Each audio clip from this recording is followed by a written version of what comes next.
Francis Bacon loved the mornings, and that's when he worked best. And even after very late nights of drinking in Soho, at his favourite haunts like the Colony Room, he'd always be in the studio bright and early, painting. He loved his studio at Rees Mews in South Kensington, and said that he could work better in there than in any other studio he'd ever had. Even though he was offered grand studio spaces many times, he never considered moving. South Kensington was his favourite part of London, and he loathed the countryside. He liked the routines of South Ken life, taking his bedsheets and towels to be laundered in Harrington Road, and his shirts to another little laundry in Glendower Place. He said that he liked that they did everything by hand there. He did all his own cooking, and he was a very good cook, often using Chateau Petrus to make stocks, and invited friends over for meals most days.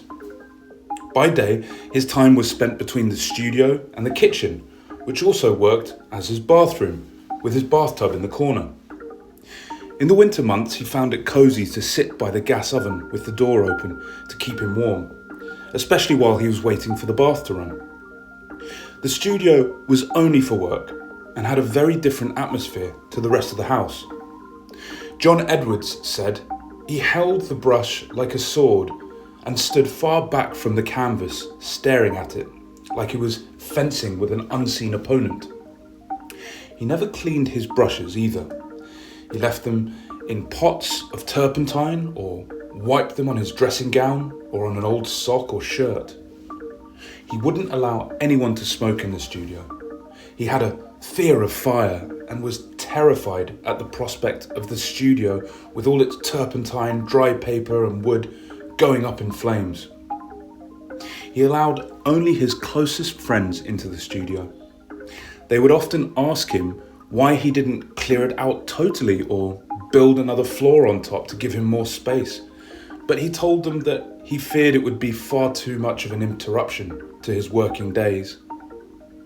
He never made any attempt to change the building in any way. Friends that would occasionally help him clean the studio would often find thick wads of banknotes tied with elastic bands falling out from between the canvases. Substantial sums of cash he'd hidden there and forgotten about, probably winnings from the casino. He said, "I often hide my cash in there, but I can't ever remember quite where. I got into the habit of hiding it from George Dyer." Many of these rolls of cash were so old that they were no longer legal currency.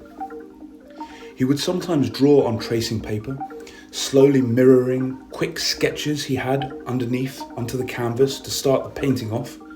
He saw no value in these sketches though, and thoughtlessly discarded them onto the floor of the studio afterwards.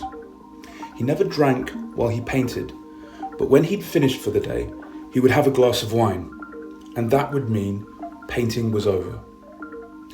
After Francis Bacon died in 1992, the studio was donated to the Dublin City Gallery and carefully catalogued.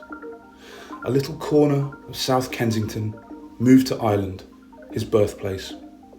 The thousands of papers, books, photos, the rotten curtains, the moth-eaten bedspread, the brushes and paints, the discarded canvases, all in Dublin, like a tomb for all the world to remember him and his working life.